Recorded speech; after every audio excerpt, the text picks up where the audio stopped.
우리가 실시간 예배로 드려지는 우리 사랑하는 성도님들, 또 비대면으로 드려지는 이 불편함이 많이 있을 거라고 생각이 됩니다. 우리 조금만 더 참고 인내하면서 하나님 함께 모여서 예배 드릴 수 있는 날을 하나님 속히 이루어 주십시오라고 기도할 때 하나님께 속히 모든 응답의 역사가 임함으로 우리 모두 함께 모여서 예배를 드릴 수 있는 환경이 주어지게 될 줄 믿습니다. 오늘 본문에 나오는 말씀은 우리 함께 읽었던 말씀 중에 내 인생을 결산하라 라고 하는 제목을 가지고 함께 은혜를 나누고자 합니다. 여러분, 옛날에 용두삼이라는 말을 많이 사용했어요. 요즘 이 시대에는 아이들은 젊은 시대는 잘 모르는 얘기지만 어른들이 얘기하는 얘기는 용두삼이다. 용두삼이 됐네? 이렇게 이야기를 많이 하죠. 그 얘기는 바로 뭐냐면 머리는 용인데 꼬리는 뱀이라는 얘기예요. 무슨 말이냐면 시작은 좋았는데 나중에는 안 좋았다는 얘기거든요. 그 시작은 출발은 아주 야단 법석을 다 떨었지만은 그러나 끝을 보면 보잘것없는 초라한 모습으로 전락하고 말았다라는 의미를 이야기할 수가 있다라고 하는 것입니다. 자, 우리는 대부분 처음에는 열심히 해요. 열심히 하고 결심도 하고 열심히 합니다. 처음에는 기획도 세우고 또 구체적인 실천도 해봅니다. 그런데 문제는 열심히 하고 기획도 잡았지만 가면 갈수록 희미해지기 시작하면서 자꾸 내가 기획했던 거나 모든 일들이 다음으로 미루고 또 다음으로 미루고 하다 보니까 어떻습니까? 내가 목표하고 추구했던 것들이 포기하게 되고 다른 이유를 들러대기도 합니다. 그러다 보면 어느덧 뒤에 남는 게 하나도 없는 거예요. 이게 바로 우리가 늘 경험하고 또 후회하고 또 안타까워하는 그런 모습들, 내 마음대로 왜 안 될까라고 하는 이런 고민들이 있는 것이 우리의 보편적인 사람들의 모습이다라고 볼 수 있다라고 하는 것이죠. 그래서 어른들이 이런 얘기를 하죠. 끝이 좋아야 된다. 끝이 좋아야 된다. 그런 얘기를 하죠. 맞는 것 같습니다. 사람은 과정도 중요하지만은 끝이 어떻게 맺느냐라는 것은 상당히 좋은 그런 의미를 가지고 있다라고 하는 것입니다. 어떤 사람은 시작도 좋아요. 그런데 시작도 좋은데 끝이 좋은 사람도 있습니다. 시작도 좋고 끝도 좋은 사람. 또 어떤 사람은 시작은 좋은데 끝이 안 좋은 사람이 있습니다. 또 어떤 사람은 시작도 안 좋고 끝도 안 좋은 사람이 있습니다. 근데 마지막으로 어떤 사람은 처음에는 미약하지만은 나중에는 창대한 사람이 있습니다. 그래서 성경을 보게 되면 그 성경의 인물 중에서 구약의 인물과 신약의 인물 중에 처음에는 미약하지만은 나중에는 창대한 사람 중에 두 사람을 꼽는다고 한다면 구약에는 다윗을 이야기할 수 있습니다. 이 다윗은 어떤 사람이냐면 처음에는 굉장히 비천한 사람이었습니다. 그러니까 그 가정의 막내 아들로 태어나서 어린 시절부터 어디에서 놀아나냐면 정말 들판에서 양을 치는 목동으로서 어린 시절을 다 보냈던 사람이 다윗이다라고 하는 거죠.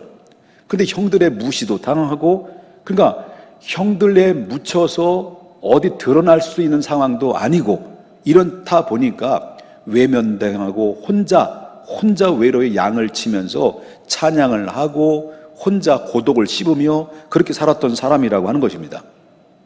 그런데 하나님께서 마지막에 그의 인생을 어떻게 했습니까? 정말 천민의 계층에 속해 있던 이 다윗을 하나님이 높이 끌어올려서 이스라엘의 가장 존경받는 왕으로서 세워주셨고, 그 다윗은 40년 동안 나라를 다스리면서 그 이스라엘 나라를 강국으로 만들었어요. 태평성대를 이루게 만들었다는 것이죠. 그래서 이런 사람을 가지고 처음에는 미약하나 나중에는 창대한 사람으로 바로 구약의 인물로 꼽고, 그리고 이스라엘 백성 중에 지금도 가장 위대한 사람을 누구냐고 꼽는다고 한다면 다윗이라고 이렇게 기탄 없이 얘기할 정도로 다윗은 처음엔 미약했지만 나중에는 창대한 사람으로 정평을 받고 있다라고 하는 것입니다. 그 다음에 두 번째, 신약에서 또 한 사람을 꼽을 수 있다고 한다면 기탄 없이 누굴 얘기할 수 있겠습니까? 사도 바울을 이야기할 수 있습니다. 사도 바울은 주님 편에서 볼 때는 아주 형편없었죠. 엉망진창이었죠. 주님을 만나기 이전까지만 해도 그는 예수님을 핍박하는 핍박자요, 예수님을 믿는 사람들을 다 잡아다 죽이고 족치는 그런 아주 악명 높은 사람이었다라고 볼 수 있다라고 합니다. 그런데 인생의 종말을 보게 되면, 그의 인생의 종말을 보면 주님을 만나고 난 이후에 마지막 인생을 마치고 났을 때는 그의 인생은 누구보다도 위대한 하나님의 사람으로 신약 성경을 13권이나 기록하고, 그리고 많은 전도 여행을 통해서 그 유럽과 그 소아시아 일대를 완전히 복음으로 초토화를 시켰던 사람이 누구냐고 말한다고 한다면 사도 바울이라고 말합니다. 그는 처음에는 악명 높은 사람이고 형편없고 주님 앞에 볼 때는 엉망진창이었던 사람이 주님을 만나고 난 이후로부터는 그는 찬란한 영광의 주님 앞에 섰을 때 모든 사람뿐만 아니라 하나님께서도 그를 귀히 여겼고 존귀한 자로서 마지막을 마무리했던 사람을 꼽을 수 있다는 때 그 사도 바울을, 그 이야기를 할 수가 있다라고 하는 것입니다. 그렇다면 오늘 저와 여러분이 2020년도를 맞이해서 마지막 제주일을 지키고 있습니다. 이 마지막 제주일을 지키고 있는데 우리는 그 사도 바울을 통해서, 다윗을 통해서 어떤 도전을 받아야 될 것인가? 특별히 오늘 본문에 나오는 주인공은 사도 바울인데, 사도 바울은 도대체 어떻게 살았기 때문에 하나님 앞에 정말 귀한 존재가 됐고, 우리가 2020년도 마지막 제주일을 당하는 우리 모든 성도님들이 왜 이 사도 바울을 귀를 기울여야 되고 주목해 보아야 될 이유가 무엇일 것인가 라고 볼 때, 바로 충격적인 이야기를 한다고 한다면 사도 바울은 이렇게 얘기합니다. 내가 지금까지 달려나오면서 내 인생길에 한 점의 후회가 없는 인생으로 살아왔다라고 사도 바울은 이렇게 얘기하고 있습니다. 여러분, 우리한테 직접 개인 누군가 나에게 질문하면 당신의 인생을 여태까지 살아왔으면서 여러분 당신의 인생은 후회가 있었습니까? 없었습니까? 라고 할 때 우리는 후회가 너무 많아요, 이렇게 대답할 수 있습니다. 근데 사도 바울은 후회 없이 달려왔다, 이렇게 이야기했다라고 하는 것입니다. 그렇다면 이 사도 바울이 도대체 어떤 삶을 살았기에 하나님 앞에 갈 때는 내가 후회가 없다 이렇게 이야기하고 당차게 이야기를 할 수 있었던 이유가 뭘까? 그 이야기 속에는 바로 본문에서 발견하게 된다라고 하는 겁니다. 여기 4절과 7절과 8절을 보게 되면 6절입니다. 6절부터 7절을 보게 되면 이렇게 얘기합니다. 전제와 같이 내가 벌써 부어지고 나의 떠날 시각이 가까웠도다. 그 다음에 7절에 굉장히 중요한 얘기인데, 나는 선한 싸움을 싸우고 나의 달려갈 길을 마치고 믿음을 지켰어. 세 가지가 나와요.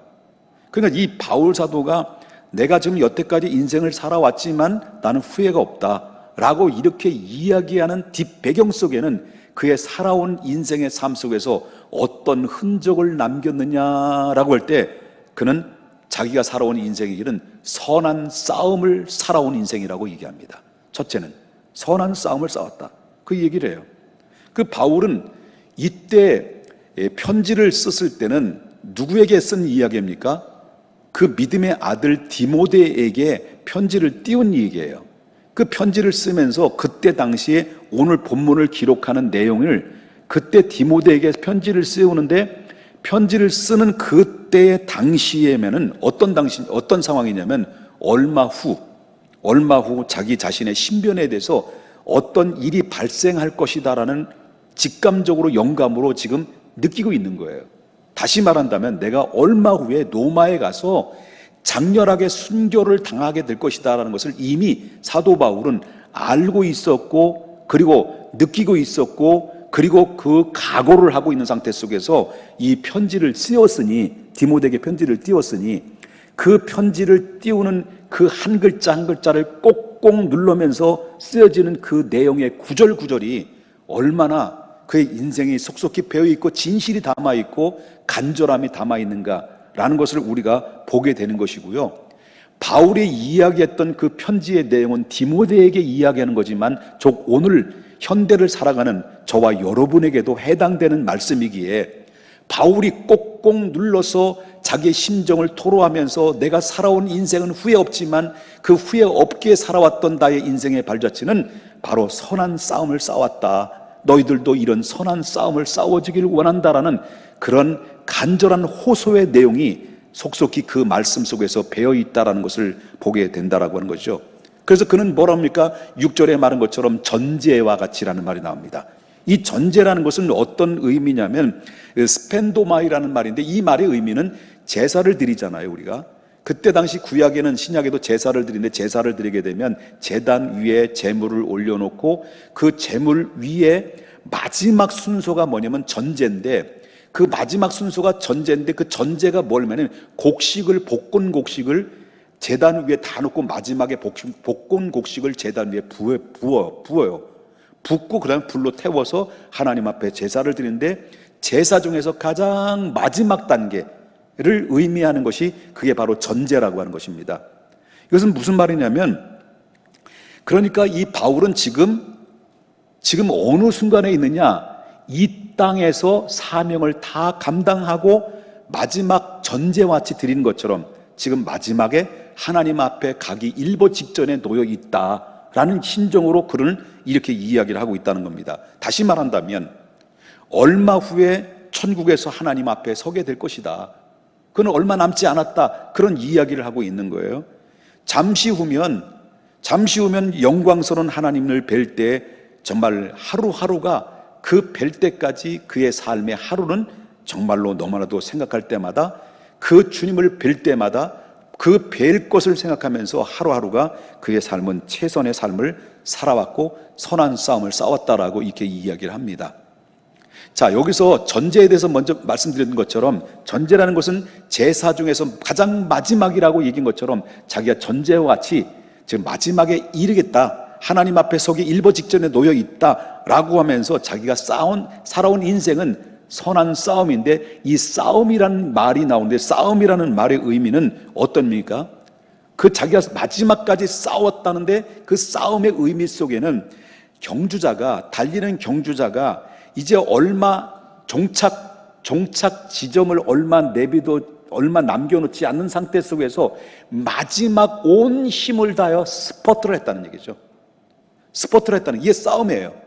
싸움이라는 이 의미는 내가 지금 살아왔는데 하나님의 나를 향해서 기다리고 내가 하나님 나라 갈 때까지 그 마지막 순간까지 한 번도 좌로 우로 치우치지 않고 한눈 팔지 않고 자기의 온 힘을 다해서 스포트했다. 그렇게 살아왔다는 것을 사도 바울은 이야기하고 있습니다. 그러므로 어떻습니까? 여러분 알다시피 경주자가 최후의 스포트를, 마라톤 선수가 얼마 남겨놓지 않는 이 종착점에 마지막 스포트를 어떻게 하느냐에 따라서 어떻습니까? 승부가 갈려질 수 있어요. 승부가 갈려질 수 있기 때문에 내가 면류관, 월계관을 쓰는데 내가 마지막 순간까지 정말 온 힘을 다해서 어떻게 스포트를 하느냐에 따라서 내가 1등도 될 수도 있고 2등도 될 수 있다는 것을 보게 되는데, 이 사도 바울은 복음을 전파하는 일에 있어서는, 하나님께 내게 받은 사명에 있어서는 내가 언제든지 어느 순간든지 한 번도 내가 나태하려고 생각하지 않고 내 주어진 사명의 길을 위해서 최고의 스피드를 내면서 스포트를 내어서 마지막 순간까지 온 힘을 다해서 나는 지금 달려왔고 쏟아부었다, 그렇게 이야기를 하는 것입니다. 그러므로 나는 최선을 다했다. 그러므로 나는 그렇기 때문에 아무런 여한이 없다, 나는 후회가 없다라고 사도 바울은 이렇게 이야기를 하고 있다고 하는 것입니다. 그래서 이 싸움에 대해서 이야기를 하기를 황금의 언어의 달인이라고 하는 사람인 크리스소톰이라는 사람이 있습니다. 크리스소톰이라는 사람이 이 싸움에 대해서 어떻게 비유를 이야기했냐면, 아버지가 임종 앞에 두고 있는 거예요. 아들이 보는 가운데서 임종을 앞두고 있는 아버지가 정말 슬픔에 젖어 있는 아들에게 이렇게 얘기하는 거죠. 내 아들아, 울지 마라. 나는 부끄럽지 않게 명예롭게 지금 살아왔다. 나는 이제 너를 떠날 때가 됐다. 그러므로 나는 영광스러운 삶을 살다가 이제 하나님께로 간다. 라고 하면서 그 아들을 위로하는 것과 같은 그 내용이 싸움이라는 내용으로 표현했다는 얘기예요. 이것은 바로 뭐냐면 디모데에게 편지를 쓸 때 꼭꼭 누르면서 디모데에게 이 사실을 바울은 이야기하는 건데, 마치 자기 아들에게 하나님 앞에 가는 순간까지 자기가 어떻게 살아왔는지를 바로 그에게 이야기를 하면서 너 또한 내가 달려왔던 그 인생의 길을 함께 달려오기를 원한다 라고 바톤을 이어주는 것처럼, 손을 터치해 주는 것처럼 그렇게 그 심정으로 바울은 디모데에게 썼다라고 하는 것입니다. 여러분, 그렇기 때문에 우리가 이 사도 바울의 말씀을 보면서 자기가 얘기하는 것은, 내가 지금까지 달려놓은 것은 마지막까지 최선을 다해서 싸웠다, 이렇게 말합니다. 바울은 도대체 어떤 삶을 살아왔기 때문에 하나님 앞에 설 때에 내가 후회 없다라고 얘기할 수 있었을까? 두 번째는요, 첫 번째는 선한 싸움을 다 싸웠다. 두 번째는 주어진 사명을 다 완수했기 때문이라는 겁니다. 주어진 사명을 다 완수했기 때문에. 자, 7절을 보겠습니다. 다시 보겠습니다. 나의 선한 싸움을 싸우고, 그 다음에 뭐라 합니까? 나의 달려갈 길을 마쳤다는 거예요. 여기 나의 달려갈 길을 마쳤다라는 것은, 여기 달려갈 길이라는, 이 달려갈 길이라는 이 말의 의미는 무슨 말이냐면 정해진 코스를 얘기해요. 정해진 코스. 경주하는 선수가 어디를 향해서 달려야 됩니까? 정해진 코스 안에서 달려야 돼요. 아무리 잘 달리고 훌륭한 선수라 할지라도 정말로 시간을 단축을 하고 최단축의 세계 신기록을 내고 그리고 1등으로 달려왔다 할지라도, 여러분, 정해진 그 룰, 정해진 코스대로 달려오지 않았다고 한다면 제 아무리 1등 했다 할지라도 그는 월계관의 주인공이 될 수 없습니다. 이건 바로 실격패가 될 수밖에 없다라고 하는 것입니다. 마찬가지로 사도 바울은 내가 지금 달려 나오면서 내가 달려가는 길을 다 마쳤다라는 의미 속에는 바로 뭐냐면, 하나님께서 내게 꼭 맡겨주신 그 사명과 임무를 정말 아낌없이 하나님의 그 사명대로, 하나님 맡겨주신 대로 자기의 코스대로 감당했다는 얘기를 하는 거예요. 이 고백이 얼마나 아름다운 고백입니까? 얼마나 당당한 고백입니까? 그래서 사도 바울이 죽음 앞에서 놓고도 결국 이 문제 앞에는 두려워하지 않았습니다. 바울은 걸어온 그 길은 어떤 그의 인생의 길입니까? 그의 길은 단거리가 아니었습니다. 원거리였습니다. 그의 인생에 걸어왔던 길은 바로 어떤 길입니까? 장애물을 뛰어넘는 길이었습니다. 원거리에다가 장애물을 뛰어넘는 그 길을 그렇게 온 힘을 다해서 한눈 팔지 않고 믿음의 주요 온전케 하시는 주님을 바라보면서 그는 달려왔다는 거예요. 그런데 이 사람을 보게 되면 그의 신변을 보면 육체적으로 볼 때는 너무나도 많은 병을 지고 있습니다. 한마디로 그의 몸은 종합병원이나 마찬가지입니다. 그 많은 동족으로부터 위협을 받습니다. 그리고 또한 선교 여행을 갈 때마다 가는 곳곳마다 위험이 도사리지 않은 곳이 하나도 없었습니다. 그리고 사탄은 끈질기게 그를 집요하게 방해를 합니다. 그뿐만 아닙니다. 그에게는 가난이 있었고 고통이 있었고 정치적인 음모로 말미암아 바로 비밀 결사대에 의해서 계속 생명의 위협을 받으며 살아왔습니다. 그리고 도덕적인 그런 위험도 있었습니다. 이런 속에서도 바울은 끝까지 정해준 그 사명의 길대로, 주님이 나에게 맡겨준 그 사명의 길대로 한눈 팔지 않고 좌로 우로 살피지 아니하고 그는 끝까지 완주했다라고 이야기하는 겁니다. 오늘 우리에게 바울에게도 정해진 사명의 코스가 있는 것처럼 여러분이 앉아 계신 성도님들, 실시간으로 예배를 드린 사랑하는 모든 성도님들 각자 개개인마다 주는 그리스도시요 살아계신 하나님의 아들입니다라고 고백한 모든 사람들은 예외 없이 그때부터 하나님의 내게 감당해야 될 하나님이 정해주신 사명의 코스가 있다는 걸 알아야 됩니다.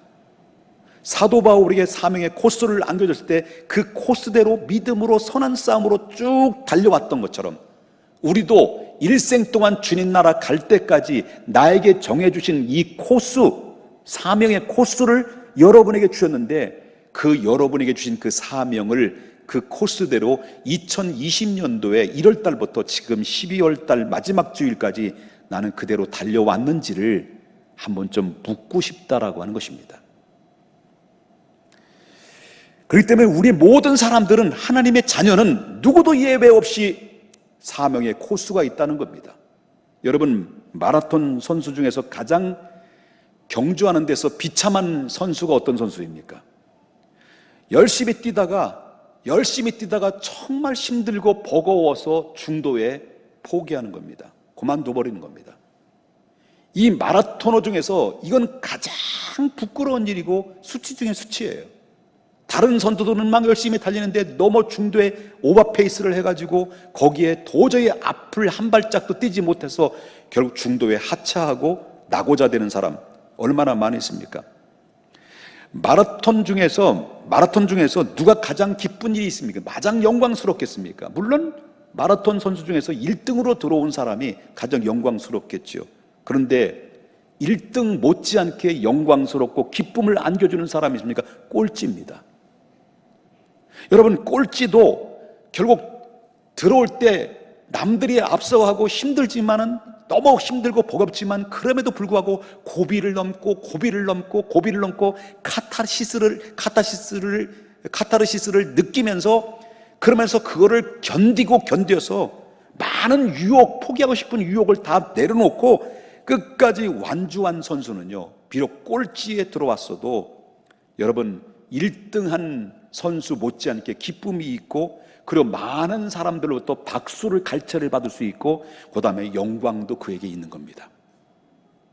그러나 중도에 포기를 하면, 중도에 포기하는 자는 갈채도 받지도 못하고 사람들로부터 외면도 당할 수밖에 없는 부끄러운 낙오자라가 될 수밖에 없다는 것입니다. 여러분, 신앙의 길을 걸어오면서 여러분 어떻게 살아왔습니까? 비록 많은 장애물을 겪고 고난과 역경과 때로는 실패도 하고, 때로는 하나님 앞에 한눈 팔기도 하고, 실패도 성공도 이렇게 늘 겪으면서 한 발 한 발, 그래도 마지막 12월의 마지막 주일에 여러분 이 시간 하나님 자리에 함께 하나님의 예배를 드리고 함께 실시간 예배로 드리는 이 현장 속에 내가 주인공이 됐다고 한다면, 여러분 꼴찌랄지라도 그건 아름다운 꼴찌며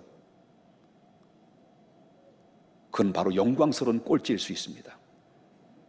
그러나 이 비대면, 사실 말한다면 이 코로나 문제 때문에 수많은 성도님들이 바로 나와서 찬양을 하고 뜨겁게 예배를 드렸지만은, 그러나 이 코로나 문제 때문에, 환난의 문제 때문에 이 장애물을 극복하지 못하고 결국 거기서 주저앉고 낙오자 된 사람들이 얼마나 많이 있습니까? 이것은 바로 부끄러움 중에 부끄러움이요, 수치 중에 수치인데, 선수가 가장 부끄러움이 뭐냐? 바로 낙오인 것입니다. 여러분, 지난 과정이 문제가 아니라 지금 내가 하나님 앞에 어떻게 섰느냐, 이것을 주님께 묻고 싶은 겁니다. 그러게 하나님께서 맡겨주신 그 사명의 길을, 하나님이 정해주신 그 내 사명의 길을 끝까지 완주하는 것이 중요하다는 것입니다. 외롭고 힘들고 고달프고 지루하고 고독한 긴 코스를 할지라도 끝까지 달려가다 보면 그때 최후의 순간에 딱 들어갔을 때는 천군과 천사가 우리를 기쁨으로 맞이하게 될 것이고, 그리고 또한 천사들이, 내가 주님 앞에 서는 그 순간 천사들은 흠모할 만큼 우리를 기뻐할 뿐만 아니라 축하할 뿐만 아니라 부러워할 만한 대상이 된다는 것입니다. 그래서 최후에는 누구 앞에 서는 겁니까? 찬란한 하나님의 영광 앞에서는 주인공이 힘들고 어렵고 고난을 뛰어넘고 장애물을 뛰어넘어서 주님 앞에 설 때 최후의 영광을 소유하는 사람이 바로 그러한 사람인 것입니다. 꼴찌가 돼도 아름다운 꼴찌가 되어야 됩니다. 우린 지금까지 달려왔습니다. 그렇다면 아직도 끝이 아닙니다. 주님께서 다 달렸다고 인정하실 때까지, 그만 달려라, 너는 여기까지다 라고 할 때까지 우리는 계속해서 끊임없이 중도에 포기하지 않고 달려야 된다고 하는 것입니다.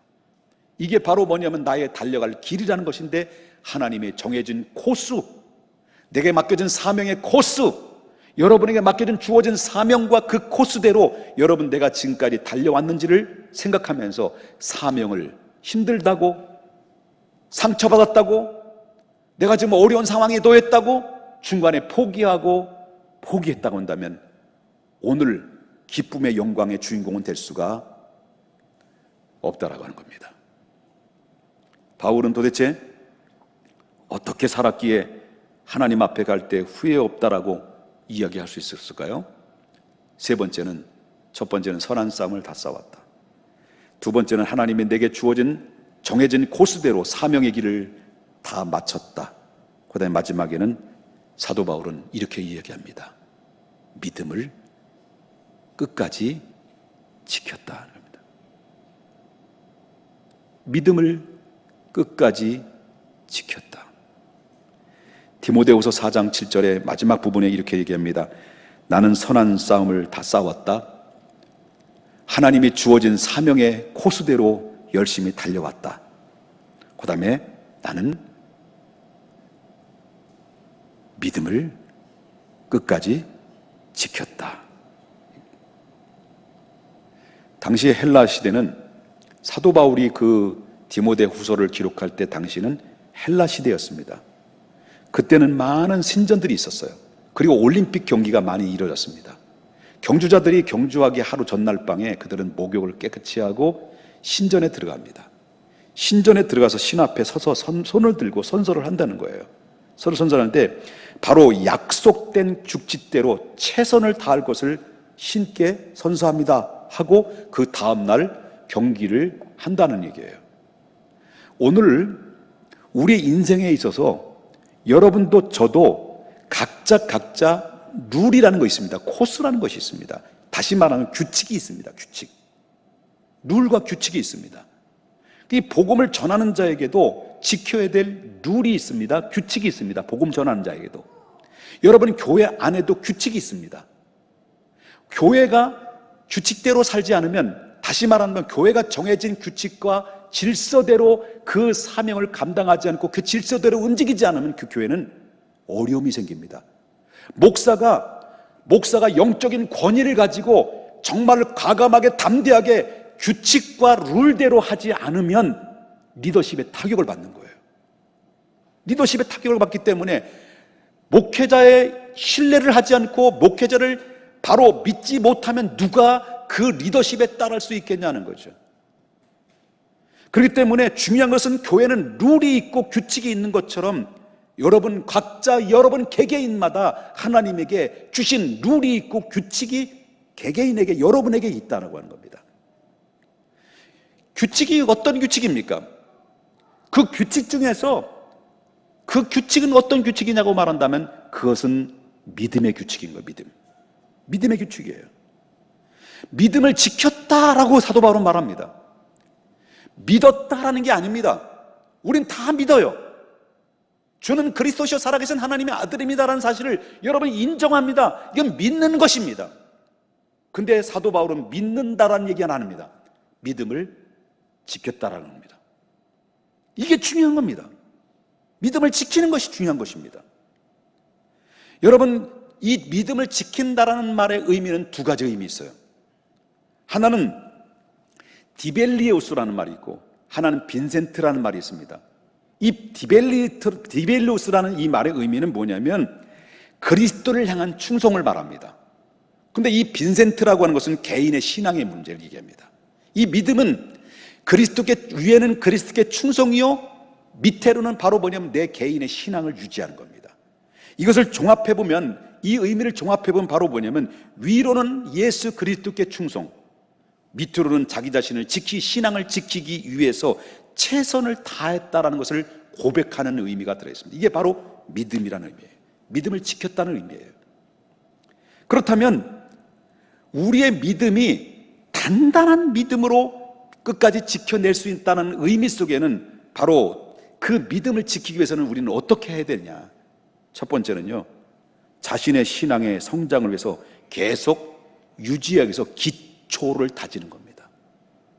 우리 신앙은 기초가 너무 없어요. 여러분, 그래서 교회가 문제를 일으키고 교회가 말이 많고 불평이 많은 이유가 바로 뭘까요? 본질을 이해를 못해서 그래요. 기초가 없는 거예요. 여러분 10년을 교회 다녔다고요? 20년을 교회를 다녔다고요? 30년을 교회 다녔다고요? 모태신앙이라고요? 기초가 없으면, 본질을 모르면 그 비본질이 마치 본질인 것처럼 포장이 돼서 결국 어떻습니까? 오류를 범하고 규칙대로 이탈하는 거예요. 이게 얼마나 오류를 범하는지 몰라요. 그렇기 때문에 저와 여러분이 아셔야 될 것이 바로 뭐냐면, 가장 기본적인 규칙 중에서 가장 기본적인 신앙의, 내 개인적인 신앙을 유지하기 위해서, 믿음을 지키기 위해서는 기본이 뭐냐? 6가지 대표적으로. 첫 번째는요, 주일 성수해야 됩니다. 이게 가장 기본입니다. 그리스도를 믿는 믿음의 사람들이 주일 성수에 대해서 개념을 이해하지 못하면 바로 믿음은 갖되 믿음을 지킬 수가 없는 거예요. 그래서 여러분, 중직자가 되시는 분들은 절대로 주일 성수 공예배를 빠지지 말아야 돼요. 중직자가 되고 싶은 분들도 믿음의 모델이 돼서 보여줘야 될 것이 바로 뭐냐면, 이건 가장 기본인데, 바로 이 기본이 되지 않는 상태 속에서 내가 뭘 되겠다라는 것은 포기해야 되는 것입니다. 기본도 안 되는데. 이게 바로 규칙이에요. 룰이에요. 그래서 이게 바로 주일 성수는 기본입니다. 공예배는 기본입니다. 이게 가장 기본적인 다지는 문제라고 하는 것이고, 두 번째는 교회 부흥을 위해서 기도해야 된다. 기도가 기본이에요. 기도 없는 사람이 어떻게 성도라고 볼 수 있습니까? 기도는 영적인 호흡입니다. 그 다음에 세 번째는 헌금의 의무입니다. 네 번째는 성경의 도리를 힘써 배우면서 실천하는 것입니다. 그 다음에 다섯 번째는 성결하는 겁니다. 개인 성결, 거룩한. 그 다음에 마지막에는 그 말씀을 믿고 순종하는 것입니다. 이것이 바로 가장 신앙생활의 기초가 해동되는 룰이라고 하는 것입니다. 여러분, 바울은 이렇게 이야기를 해요. 때로는 우리가 두려운 얘기도 합니다. 여러분 고린도 후서 9장 27절에 뭐라고 얘기하냐면, 내가 내 몸을 쳐서 복종하게 하면 내가 남에게 전파한 후에 자기가 도리어 뭐 될까봐, 버림이 될까봐 두려워합니다. 이렇게 말합니다. 이 말이 무슨 말이냐면, 내가 복음을 전했어요. 전파해놓고도 자기 자신이 도리어 하나님께 버림받을까봐 정말 두려움 가운데서 자기가 살아왔다는 얘기예요. 이게 얼마나, 지금 다른 사람은 다 구원시키고 다른 사람은 다 하나님 나라 보냈는데 정작 담임 목사는 하나님 나라 못 가. 그거 얼마나 억울합니까? 예? 얼마나 억울해요. 술도 못 먹어보고. 예? 왜 날 째려봐요? 여러분, 자기 자신이 먼저 지켜야 될 룰을 지키지 않는 상태 속에서 자기 자신이 믿음으로 바로 서야 되고, 믿음으로 정말 하나님 앞에 본이 된 상태 속에서 남에게 복음을 전파한 후에, 내가 믿지도 않은데도 불구하고, 내가 믿지 않는 가운데도 불구하고 얼마든지 설교해서 성도들을 구원시킬 수 있어요. 내가 하나님을 믿지 않는 가운데서 배워서 목사 돼가지고 안수 받아서 설교해서 그 설교를 듣는 성도들이 하나님의 은혜로 말미암아 목사는 믿음이 없어요. 근데 목사의 입에서 나오는 설교의 말씀을 통해서 은혜 받아서 구원받을 수는 있어요. 근데 목사는 구원받지 못해요. 이럴 수도 있다는 거예요. 얼마나 두려운 일입니까?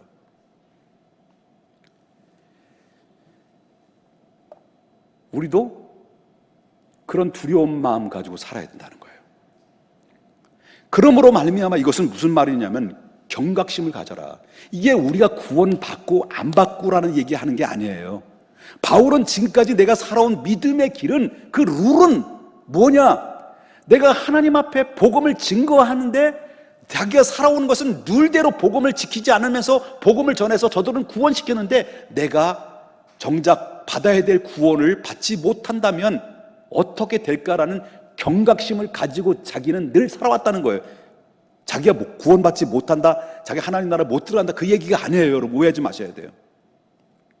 우리는 하나님의 나라로 가지만, 하나님 나라의 백성으로 가지만, 구원받은 백성으로 가지만, 우리는 늘 경각심 속에서, 교사는 학생들을 가리키고 중직자들은 모든 교회 성도들의 본이 되고, 그렇지만 믿음의 룰대로 지키지 못하고 직분에 책임 있는 삶을 살지 못하면서 세상 사람과 동일하게 술 먹고 속된 말로 깽판을 치면서 살아가면서 무늬만 성도고 무늬만 중직자고 무늬만 목사인 상태 속에서 사람들을 이끌고 얼마든지 구역장도 될 수 있고 얼마든지 교사 될 수 있고 얼마든지 중직자 될 수 있고 얼마든지 목사가 될 수 있다는 거예요.